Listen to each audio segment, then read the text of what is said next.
السلام عليكم ورحمة الله تعالى وبركاته. اليوم غادي نهضروا على لي زابليكاسيون ويب، يعني لو سيناريو ديال لي زابليكاسيون ويب.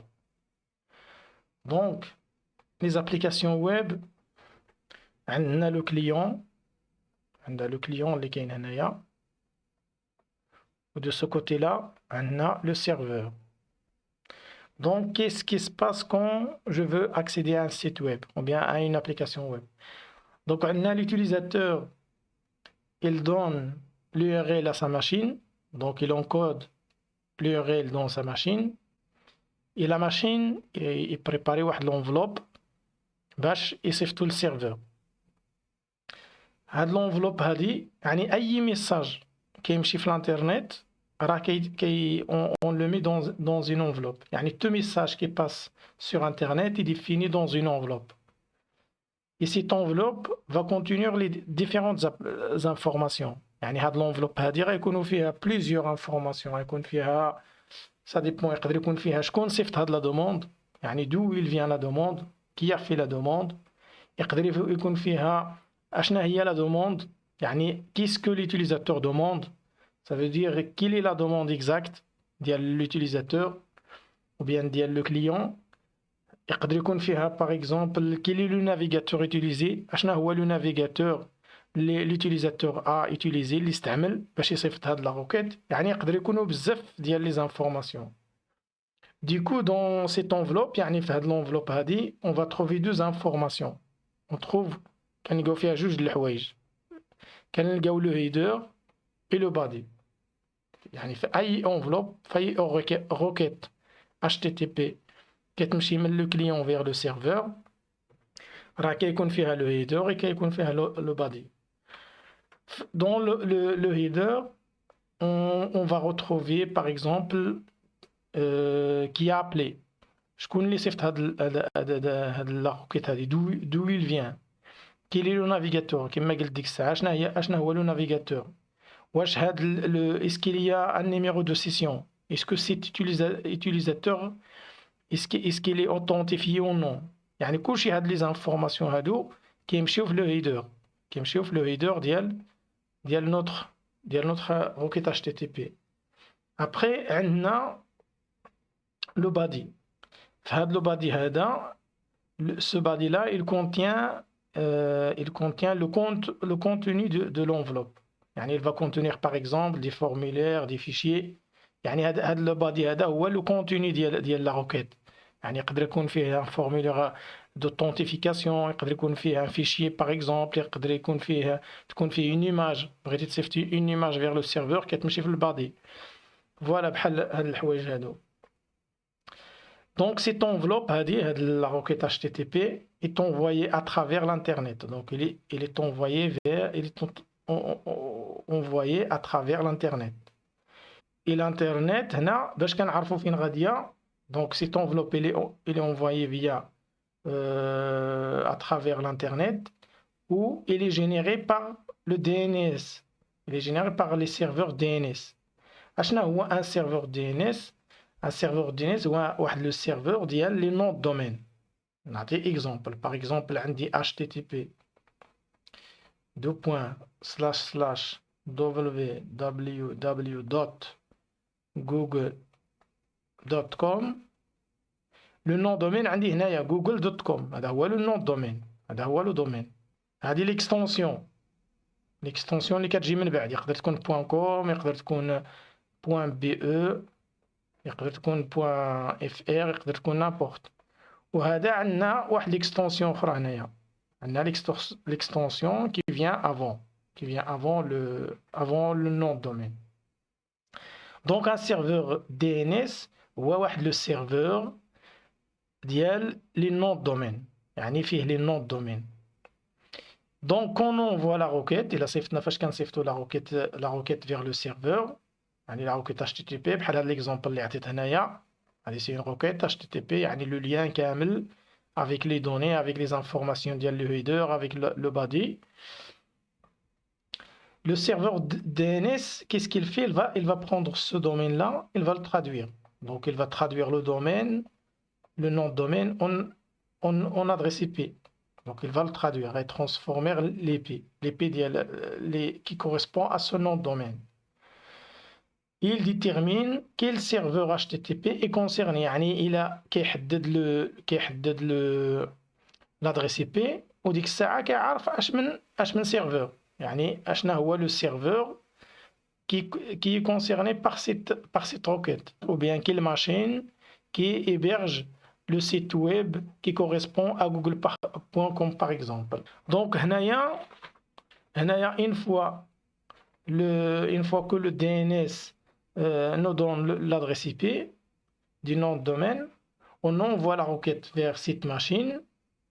يعني كنصيفطوا la requête لهذا le serveur هذا لهذا la machine qui est un serveur. Cette machine, c'est un serveur et il existe plusieurs serveurs. Par exemple, هنايا عندي le serveur HTTP.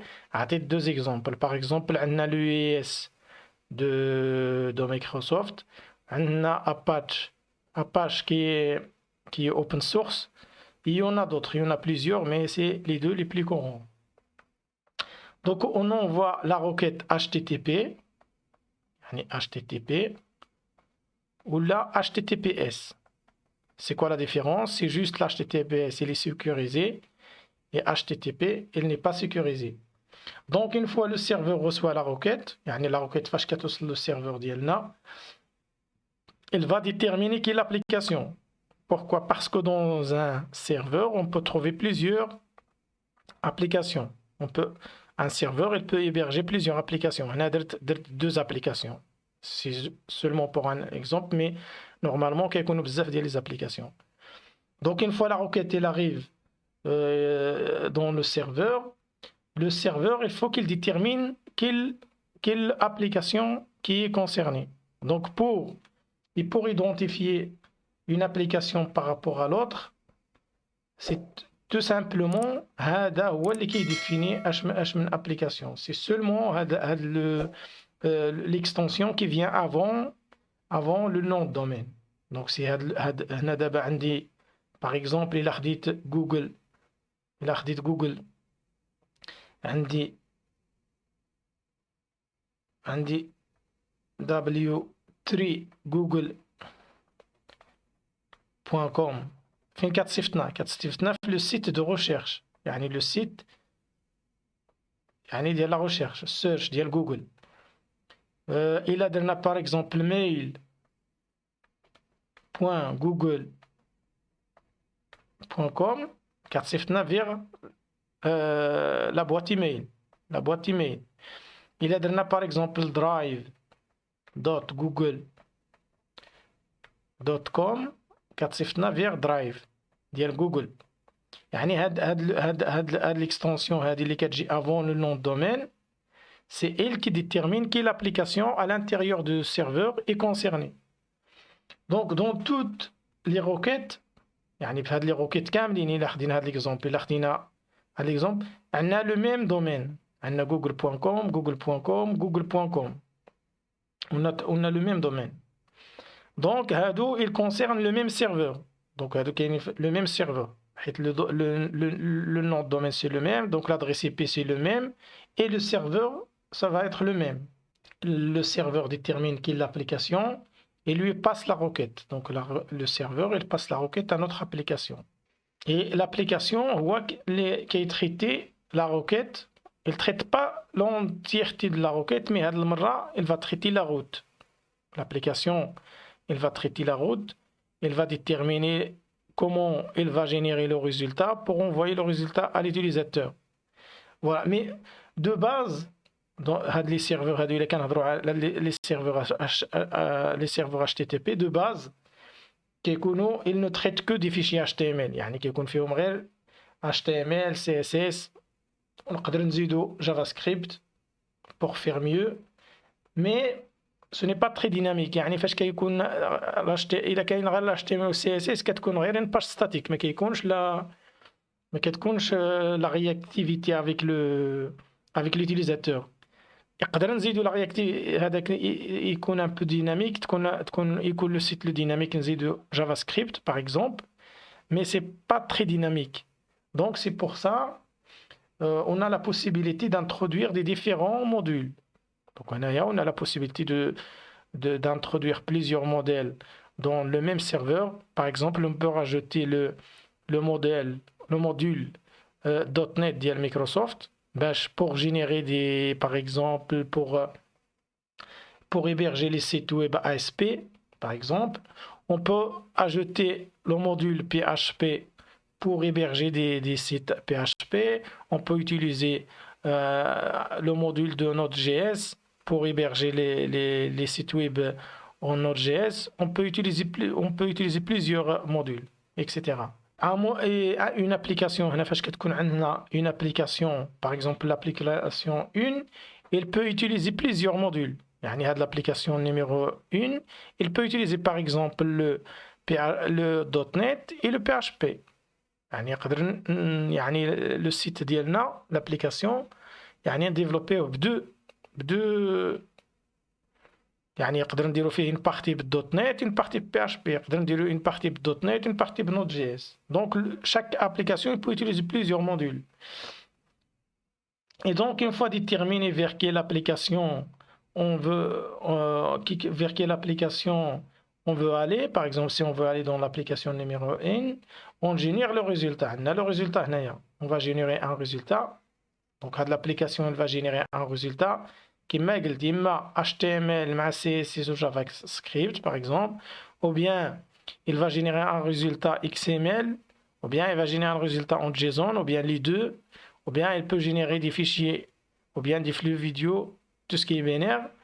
Et là, une fois le résultat est généré, il va renvoyer le résultat vers le client via le même chemin. يعني le même chemin اللي داز منه غيعاود يتصيفط le résultat vers le client, يعني vers l'interpréteur.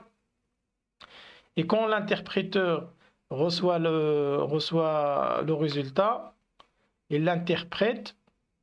Et si par exemple il reçoit une page, il reçoit du HTML avec CSS et JavaScript, il va interpréter le HTML, il va inclure les fichiers CSS, les géomats le résultat, il va exécuter par exemple les scripts JavaScript. Il va les télécharger, il va les exécuter, il va afficher le résultat et le résultat sera visualisé par l'utilisateur. Maintenant, le cas de l'utilisateur, c'est une personne ou là, c'est un navigateur. C'est un navigateur. Mais le client il peut être un navigateur ou bien une autre application. On peut par exemple, ici le client, يقدر يكون واحد l'application web اللي كتكومونيكا مع une autre application مع هذا le serveur هذا. يقدر تكون par exemple une application mobile اللي كتكومونيكا مع داك السيرفور مع هذاك لو سيت ويب مع هاد l'application numéro 1. يقدر تكون une application desktop qui communique avec cette application. وتقدر تكون هنايا في هاد لي زابليكاسيون هنا اللي عندنا سي با اوبليغاتوار كو نديروهم بنفس التكنولوجي. يقدر هنا يكون عندنا واحد لابليكاسيون ويب بجافا 2 وهاد لابليكاسيون اللي غادي يتكومونيكا معها تدار باغ اكزومبل بلا اس بي دوت نت. يقدر يكون العكس، يقدر يكونوا لي ميم، سا ديبون. يعني هاد لو كليون ديالنا يقدر يكون اون ابليكاسيون كيما بغات تكون، يقدر يكون ان نافيغاتور. Voilà donc pour le scénario comment ça se passe.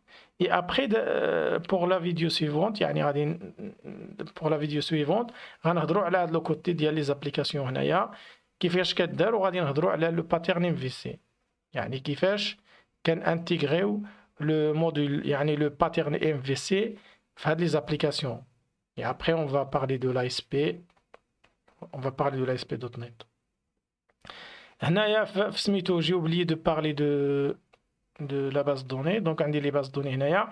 C'est par exemple l'application, on a déterminé l'application. S'il a besoin des données, il va interroger la base de données pour récupérer les données. Après, il va générer des résultats et il envoie le résultat à l'utilisateur. Donc هذا ما كان في le scénario.